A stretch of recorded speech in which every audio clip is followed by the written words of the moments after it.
Hi there, and welcome to Wheel and Anchor's special experiential trip to Ecuador and the Galapagos. This is an incredible part of South America featuring the capital city of Quito, a ride down the Valley of the Volcanoes, as well as the unmatchable Galapagos Islands.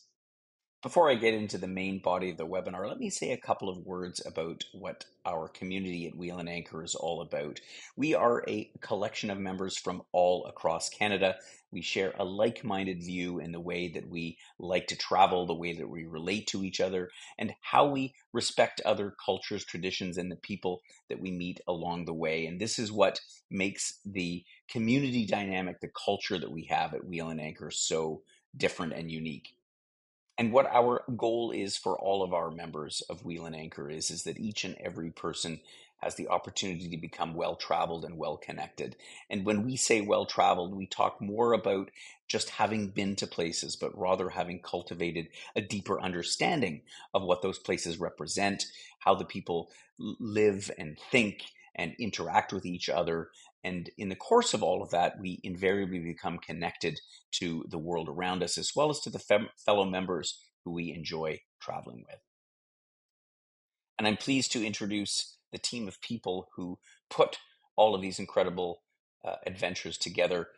But specifically, I just want to focus on two people, one of them being myself. My name is Gordon Drager. I am the founder and the curator of Wheel and Anchor. And as I say, I'm joined by a terrific team of professionals who help me to deliver on this lofty promise. And the person most important for you is our senior trip specialist, Paula Zarnik. She is the one who will answer all your questions and hopefully get you all excited and encouraged to join one of our adventures. And as you've joined this webinar because you're no doubt interested in what Ecuador and the Galapagos has to offer, today I'm going to be your guide as we make a little digital tour through our itinerary in February of 2026.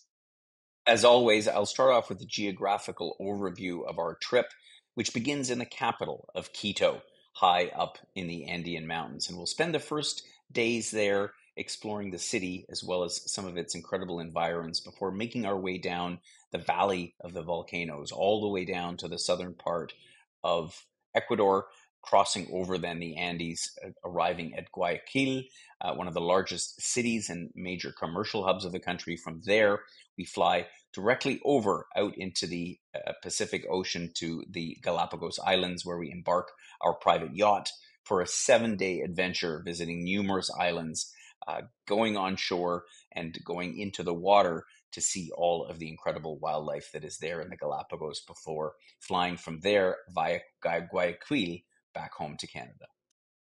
So let's begin now our look at our day-by-day itinerary of our trip through the laboratory of evolution, as Charles Darwin might have coined it, the Galapagos Islands, and of course, Ecuador. Our trip begins with our arrival into Quito, the capital city. Quito is considered to have the best preserved old town in all of Latin America. And in fact, it was the first city to be declared a UNESCO World Heritage Site. It's nestled in a valley surrounded by the Andean Mountains, has pretty plazas and architectures, and quite a bit of green for a city of this size. But what I particularly noticed when I first visited Quito is the fact that it has such a lovely climate. Of course, it's practically at the equator, and we'll visit the equator while we're in Quito, but its high altitude means that you have a much more pleasant and mild climate than you would find if you were at sea level at the equator. After our first day of catching up some rest and meeting our fellow members, we're then going to go in our second day straight into exploring a bit of this amazing city. We'll start off from our very centrally located hotel and visit such spots as the Independence Square, which of course has the presidential and archbishop's palaces on either side. We'll head up to the Basilica del Voto Nacional, as well as the Street of the Seven Crosses and the Jesuit convent, all the while looking up and taking in these amazing scenery in which this city sits. The whole trip, the whole excursion will be wrapped up around midday. We'll have a delicious lunch, the first of many examples of Ecuadorian cuisine, before having time to enjoy wandering around some of the streets of Quito all on our own. On our next day, we'll head a little bit outside of town to take into some of the wonderful landscapes of the mountains surrounding Quito. We'll start off with a visit to the Teleferico or cable car of Quito, which leaves from just outside the center of the city and makes its way 2,500 meters up the side of the Pichincho volcano. As you can well imagine, this cable car is one of the highest positioned cable cars of its kind in the world. And as you can well imagine, the vistas of Quito and the surrounding valleys and mountain peaks is absolutely unparalleled. Later on that morning, we'll head down to a spot just to the north of Quito called Mitad del Mundo, which literally translated from Spanish means middle of the world. And this is, of course, where the equator passes through. Quito is one of the most famous spots on the world where you can visit the monument where the 0 degree latitude and 0 degree longitude passes through. It's kind of a neat setup there. And I remember being able to sort of stand on this yellow painted line, and you can literally straddle the north and south hemispheres with the equator in the middle. There's a couple of neat little tricks that they do to demonstrate the effect of gravity or the Earth's forces when you're at the equator versus being either in the northern and the southern hemisphere. All in all, makes for a nice day. We'll have some lunch and then visit a terrific local market nearby called La Mariscal. We'll then take a full day to drive north to explore some of the smaller villages in the area surrounding Quito. As we make our way about an hour or so north of the city, we'll pass through some very colorful valleys. But what stuck out for me was the vision of the Cayamba volcano on our right hand side as we're driving out of the city. And this is one of many that we'll see, but already it's always a first impression that gives you that sort of greatest impact. When we arrive in the village of Otavalo, we'll see a terrific indigenous market. In fact, I was quite taken with some of the markets in Ecuador, and my trademark hat is one of the first ones I ever got was here at the market in Otavalo. We'll head off after that to a wonderful and historic hacienda where we'll have a very traditional lunch.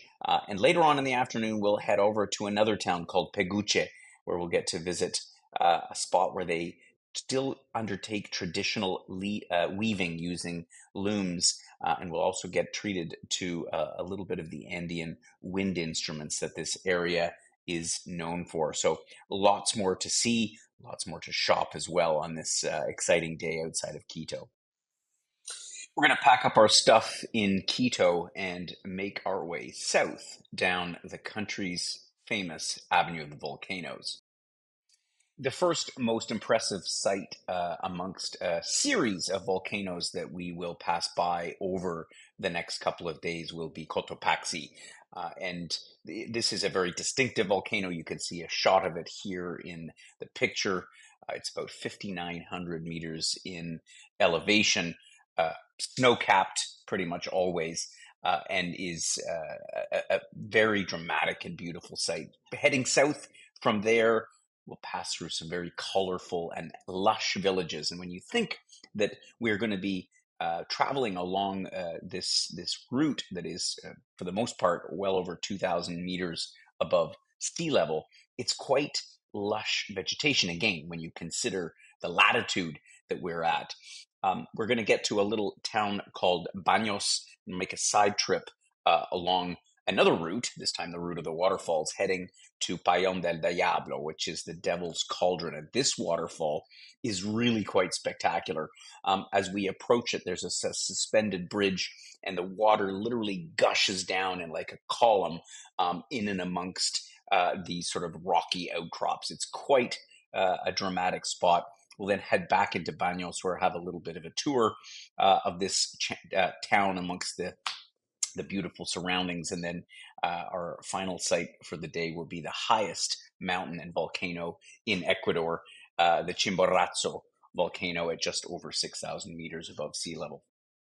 Our drive south is going to continue to take us along the very windy Pan American Highway.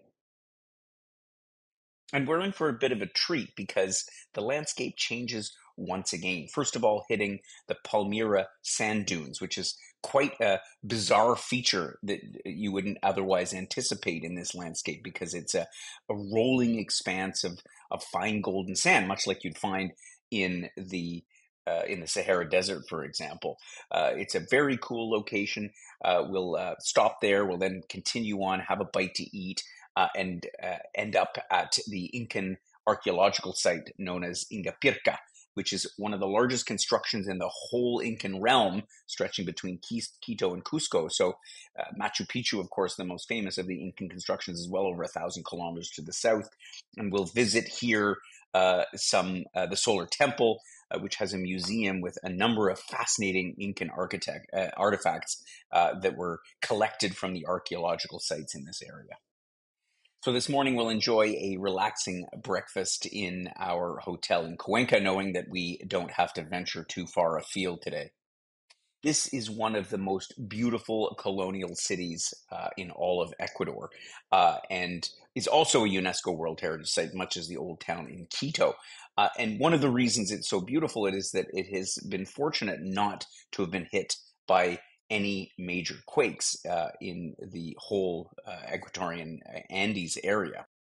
We'll make a number of stops along some of the highlights, the main square and the flower market and so on, and we'll enjoy a local lunch. And then in the afternoon, we're going to visit a Panama hat factory where they make goods that they refer to as toquilla, which are sort of these fiber-like bags. And there's millions of varieties of hats. If you're a hat person like me, this is definitely the spot to pick up a new chapeau.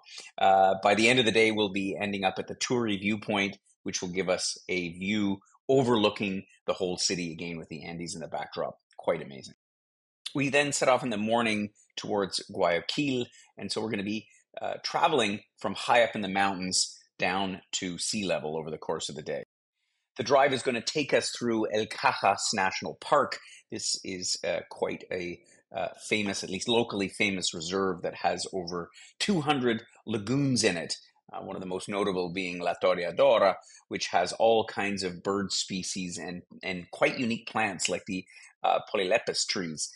So we're going to reach at this point, as we make our way down to sea level, we're going to pass actually over a 4,000 meter high pass.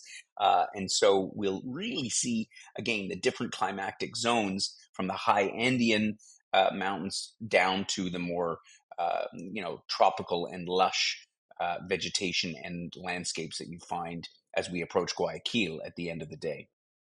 After spending a restful night in the city, we are going to head straight to the airport to make our way to the Galapagos. Now, even though the Galapagos is obviously part of Ecuador, it is a sort of semi-autonomous region. And when you fly there, when you arrive at the airport, it's actually in a way like flying to another country, because they'll check your passport, there are forms to fill in, and it's all owing to the dedication to ecological preservation that they go through all these protocols. They're very careful about what visitors bring onto the islands. So it's it's simple yet onerous, and they're very careful about these things. So we'll fly off from Guayaquil. We're going to land at Baltra Island, and then it's quite a short drive to the pier where our ship for the next week, the Coral 2, is going to be waiting to receive us. And we're going to head off straight away, enjoy lunch on the ship. And already by afternoon, we're going to be at the first of several islands that we'll visit during the course of the week, North Seymour. And here we're going to see the first of the blue-footed boobies. Always an exciting thing to see when you first arrive in the Galapagos, these hilarious, literally blue-footed birds that you really don't find. Well, you do find them in other parts of the world, but it's here in the Galapagos that they're at home. Frigate birds, other types of gulls, many, many different things. I mean, you'll already be blown away in the first half day that you spend touring the Galapagos. Let me say a couple of words about your ship, the Coral 2, which is, of course, going to be your home for the next 7 nights while cruising around the Galapagos. This is part of a small fleet that is owned, a family-owned business. In fact, they've been around for 40 years. I've personally met the owner some years back. They take a lot of pride in having some of the finest vessels to cruise around the Galapagos. There are only 11 cabins in total aboard the ship, so with one of them allocated, of course, to our host.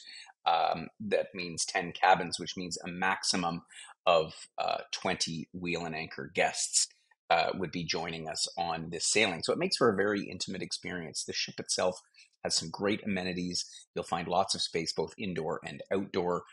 Deck space. There's a library. There's a boutique. There's a lounge. Of course, there's dining inside. And one of the highlights actually is the barbecue dinner that's served on the moon deck, obviously weather permitting, but usually they accommodate that on every sailing. The ship has all the amenities that you need to enjoy your Galapagos adventure. There's snorkeling equipment that's complimentary guests for our wheel and anchor guests. We will have complimentary wetsuits available as well. The water temperature at this time of the year in late February, early March is usually quite pleasant. You don't necessarily need wetsuits. The water temperature typically around 23, 24 degrees Celsius. And there's also the possibility to arrange for optional scuba diving in addition to all of that. So you really have everything you need. You can get a sense here of the level of comfort aboard the ship. The staterooms are not huge, obviously, for an expedition of this nature, but they are certainly comfortable enough. And let's face it, you spend most of your time out and about on excursions. You're typically out in the morning and afternoon at least twice a day, either on a marine excursion, either in the water, doing snorkeling activities at the various landings. It's all in all a great, comfortable experience. I should mention as well, housekeeping aboard is excellent 3 times a day. So typically, well, after you go out in the morning for a morning excursion, they'll be already back and have given your cabin a freshen up. The food is a combination of Ecuadorian international cuisine. The chef takes a lot of pride in the experience, and generally the feedback we've gotten from our first trip has been really top notch. And on a final note, this ship actually, which was built not all that long ago, is going in for a full refit in 2025. Part of the reason that we're offering this trip in 2026. So she's going to be completely renovated and be sort of brand spanking new again for our voyage in February of 2026. We'll be moored on our second morning on Santa Cruz Island, and the highlight of the day will be the Charles Darwin Research Station. And of course, you'll know that Charles Darwin, the famous biologist from the early part of the 19th century, spent the better part of a month in the Galapagos Islands, and it's here that he developed his theory of evolution. And in fact, the whole book for which he is so famous, The Origin of Species, is largely based on his experience of the Galapagos Islands. Today, the research station is best known for its giant tortoise breeding program. And this is really one of the best places in the world to see the giant tortoises. They are in a protective captivity here because the species was largely eradicated when these islands were originally discovered and colonized. And, of course, the tortoises at the time were used for food, and the population was reduced to almost none. But through a successful breeding program that you'll hear all about at the research station, they have been able to regenerate the species and then distribute them to all the other islands. So you can't actually see them at other islands because those areas are off limits to tourists. So this is the place to see them. It's quite an amazing spot. Back on the ship for lunch, and then we'll have time in the afternoon to visit Mosquera Islet, small sandy island where they have a large colony of sea lions. We'll see sea lions in a number of different spots around the islands. But again, each stop that you make, there is typically something that is endemic to that island, to that area, if not to the Galapagos in general. There's some beautiful coral reefs around here. We'll have the first of many opportunities to do snorkeling and observing some of the marine life. This morning, we'll wake up by the North and South Plaza Islands, which are located just to the east of Santa Cruz, where we were yesterday. What's interesting about these islands is that they were not formed by volcanoes, which is typical of most of the Galapagos Islands, but rather of an sort of an uplifting of the seabed from underwater. There's two islands, one that is quite flat, one that is a little bit more inclined, and they create some very interesting dynamics. On the North Island, we get to see some of the very beautiful and colorful iguanas. Again, we'll see various species of iguanas in different spots around the Galapagos. Here, the red and yellow ones. Of course, we'll see also the blue-footed boobies again, the Nazca boobies, yet another species of booby. And then in the afternoon, we go down to the South Plaza Islet, which is where you'll find some smaller land iguanas. There's only about 300 of them. But what makes these particularly interesting is that this is the only place in the world that you can find the so-called Galapagos hybrid iguana. In other words, they are at home both on land and in the water. So on this day, we'll visit two islands. First of all, the small island of Lobos, followed by the much larger island, in fact, the capital of the Galapagos, San Cristobal. Lobos Island is a smaller island just to the north of San Cristobal, and it has a beautiful white sand beach. This is a great spot to just hang out and relax after fairly active days, but at the same time, there's a wonderful colony of seabirds here, and most importantly, the sea lions, who are quite playful. In fact, as you snorkel around, they may even join you for a swim. Later on in the afternoon, we'll head over to San Cristobal. This is an island that consists of a couple of different volcanoes that sort of fused together. And this, being the easternmost of the Galapagos Islands, is actually where Charles Darwin first came to the islands. There's a fantastic museum of natural history that explains about the volcanic origins, and the odd sort of positioning in the sea that gives it the climate that it does. And the fact that one thing you will learn while you are there is that the Galapagos almost never gets hit by violent storms, just the way that the currents and the climate patterns are. They're sort of protected in this part of the Pacific. You'll also learn about how human beings colonized the islands, and the effect that that had over the years, and how, of course, huge efforts have been made in the last number of decades to protect the islands from an overpopulation of people. We'll have another day off San Cristobal Island at a different part, exploring some of the unique lava formations on the island. The hill that you see here at Cerro Brujo, which is translated as Witch's Hill, is actually what's known as an eroded tuff cone, and it's where the lava is sort of very low density or just viscosity, and it has little bubbles in it that breaks off as the lava comes in from behind, giving it this very sort of unique formation. So it's a terrific and very unique ecological feature, geological feature, I should say. And from here, you also get a great view down San Cristobal Island. There's again another beautiful white sandy beach for hiking on. Later on that day, we head to Punta Pit. And this is one of the only spots where the three different types of booby birds can all be seen in one place. More great snorkeling and another fine stop in the Galapagos. Overnight, we will sail down to Espanola Island, which is in the furthest southeast part of the Galapagos, perhaps the most remote of all of the main Galapagos Islands. Our stop here will be at Punta Suarez. Again, lots of spectacular volcanic formations, all kinds of seabirds. But what we're looking for here in particular is the largest colony in the world of the so-called waved albatross. This is a bird that, once again, endemic to this area. and they are just remarkable to be able to see. There's also an amazing blowhole that shoots water up about 70 feet in the air.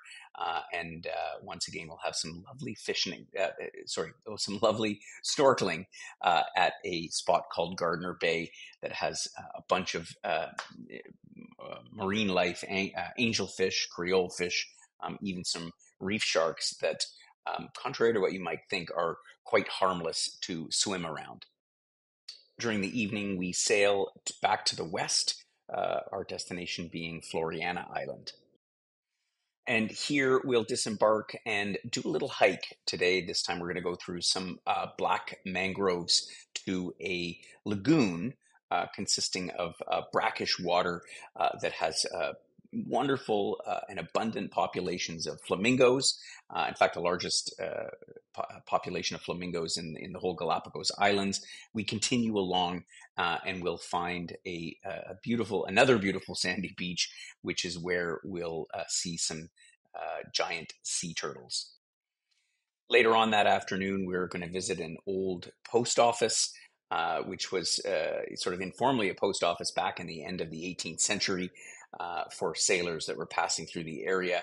And for our birders, we may encounter Darwin's finches, as well as some other varieties of birds like the yellow warblers and more of our friends, the lava lizards.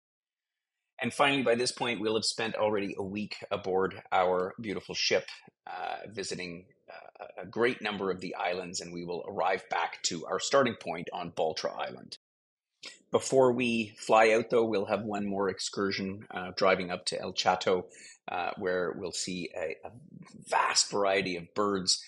In fact, almost every land bird that exists in the Galapagos is here. So this is where the bird watchers will have to have the binoculars close at hand to be able to spot as many as possible. But it's also yet one last chance to see the giant tortoises before we head to the airport and make our flight back to Guayaquil. Once we arrive back on the mainland, we will have a transfer, obviously, to our airport, and then a wonderful farewell dinner, chance to share some photos and some memories of the past week in the Galapagos and the week prior, traveling through the central part of Ecuador. Our trip wraps up here in Guayaquil, and you will be brought back to the airport for your flight home, or perhaps an onward flight to another part of Latin America. Just a note about the weather in the Galapagos at this time of the year. We picked February because it's really one of the most optimal times to visit. You're at the end of the so-called wet season, which is also the warmer season. Temperatures typically are anywhere in the 20s. It would be unlikely to drop below 20 degrees. But also unlikely to get much above 30 degrees. So it's really an optimal time to visit. Also, the water temperature at this time of the year, as I mentioned before, typically in the mid 20s, around 23 to 25 degrees Celsius. So it's an ideal time. And as I just mentioned as well, the Galapagos is sort of exempt from a lot of the tropical storms that plague many parts of the tropics around the world, and due to this unique set of sort of sea currents and weather patterns, they almost never in history have seen hurricanes or tropical cyclones or anything of that nature. So I think that February, obviously, a great time to get away from Canada, and an even better time to visit the Galapagos.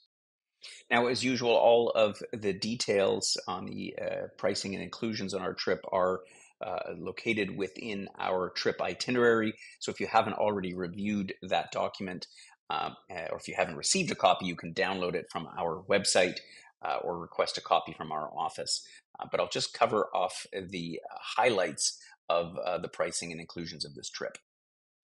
So here you can see the pricing for both double and single occupancy. There is a bit of a premium for single occupancy. That's kind of the nature of how these trips are set up. Although for those who are interested in having single accommodation during the land portion in the hotel rooms, but double, but are willing to share a stateroom, there is a very compelling option that is shown there. And again, the details are in the trip itinerary.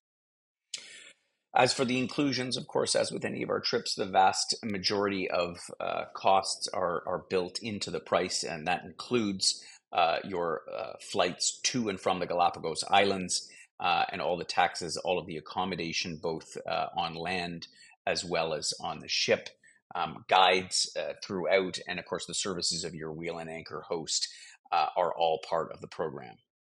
In fact, the only thing that remains for you to arrange, and of course, with the help of our Wheel and Anchor team, would be your international airfare from Canada to the Galapagos, as well as travel insurance, which is strongly recommended for any trip. And of course, this one being no different. Of course, if you have any questions at all about any of the information presented today or anything contained within our trip information documents, please have a look at our supplementary information pamphlets, which have a bunch of other sort of FAQ, frequently asked questions, that we've had in the past. So most of the information that you should need is there, but of course, we're more than happy to answer any and all questions in relation to this trip. Best way is to drop a note to Paula, our lead trip specialist, at the email address shown here, or by giving a call to our office. And we welcome any feedback as well about this trip, and hope that you will consider joining us in February of 2026. Thanks for participating in this webinar today. It's been a pleasure as always, and I look forward to meeting you in person, or perhaps seeing you on one of our trips. Take care.